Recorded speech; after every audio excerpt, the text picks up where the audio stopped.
ये कहानी है रामू काका की। रामू काका उम्र में लगभग 55 के थे। झुर्रियों से भरा चेहरा, सफेद होते बाल, मगर आंखों में इतनी सच्चाई और चमक कि सामने वाला खुद ब खुद विश्वास कर ले। उन्होंने जिंदगी भर ईमानदारी को अपने माथे का ताज समझा था।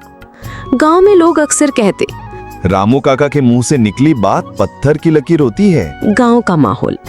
गांव छोटा था लेकिन दिल बड़ा। मिट्टी के घर, कच्ची गलियां, रामू काका की रोजमर्रा। रामू काका का खेत छोटा था, बस 3 बीघा, उतना ही जिससे घर का गुजारा मुश्किल से चलता। लेकिन वे मेहनत से कभी पीछे नहीं हटते। सुबह सुबह बैलों को जोत में लगाकर खेत में निकल जाते, दोपहर में घर आकर सादा दाल रोटी खाते और फिर शाम तक खेत में लगे रहते। उनकी पत्नी गौरी काकी भी हमेशा कहती, जमाना खराब है, अपनी मेहनत की कमाई को संभाल कर रखना। रामू काका हंसते हुए कहते, कमाई भगवान देता है और उसकी रखवाली हमारी ईमानदारी करती है। एक दिन की बात है, रामू काका खेत की मेड़ ठीक कर रहे थे। अचानक उनकी कुदाल मिट्टी में कुछ टकराई तो चमकदार धातु का एक छोटा संदूक जैसा डिब्बा निकल आया। रामू काका ने कांपते हाथों से डिब्बा खोला। अंदर पुराने जमाने के सोने चांदी के गहने और सिक्के थे। उनका दिल जोर जोर से धड़कने लगा। जिंदगी में पहली बार उन्होंने इतना धन एक साथ देखा था। दिमाग में कई ख्याल आए। अगर ये रख लूं तो बेटे को शहर पढ़ने भेज सकता हूँ, गौरी के लिए अच्छे कपड़े और गहने ले सकता हूँ, पुराना घर पक्का बनवा सकता हूँ। रामू, ये तेरी मेहनत की कमाई नहीं है, ये किसी और का हक है। उन्होंने डिब्बा उठाया और सीधे गांव की चौधरी रघुनाथ सिंह के पास पहुंचे, जो गांव के सबसे बुजुर्ग और सम्मानित आदमी थे। चौपाल पर पहुंचकर रामू काका ने सबके सामने डिब्बा रखा और बोले, ये मुझे अपने खेत की मेड़ में दबा मिला। मुझे नहीं मालूम किसका है, लेकिन गांव के सामने मैं इसे छुपा नहीं सकता। गांव के लोग हक्का बक्का रह गए। कई ने कानाफूसी कर शुरू कर दी।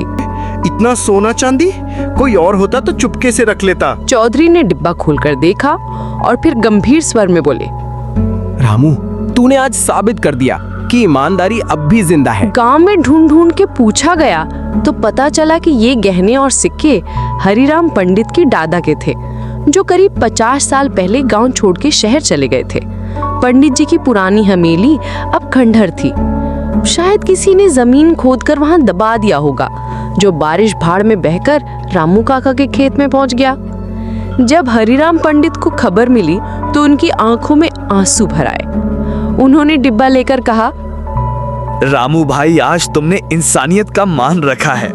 ये गहने मैं तो रख लूंगा, लेकिन तुमने जो किया उसका कर्ज मैं कभी नहीं उतार सकता।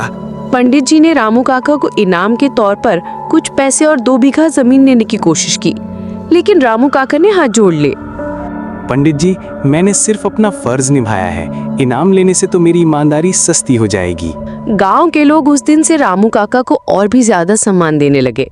बच्चे उन्हें सच्चाई वाले काका कहकर पुकारते और औरतें उनकी मिसाल देती। रामू काका की अपनी जिंदगी वैसी ही सादा रही, मगर उनके मन में एक गहरी तसल्ली थी। धन आएगा और चला जाएगा, लेकिन सच्चाई की खुशबू हमेशा बनी रहती है। सालों बाद जब रामू काका का देहांत हुआ तो पूरे गांव ने उनके अर्थी को कंधा दिया। चौपाल पर बुजुर्गों ने कहा, रामू काका जैसे लोग मिट्टी में सोना घोल देते हैं। उनका नाम हमेशा गांव की हवा में महकेगा। रामू काका चले गए, लेकिन सच्चाई को जीता जागता रूप बनाकर दिखा गए। गांव की गलियों में आज भी एक कहावत चलती है, ईमानदारी रामू काका की खेती है, जिसकी फसल कभी सूखती नहीं।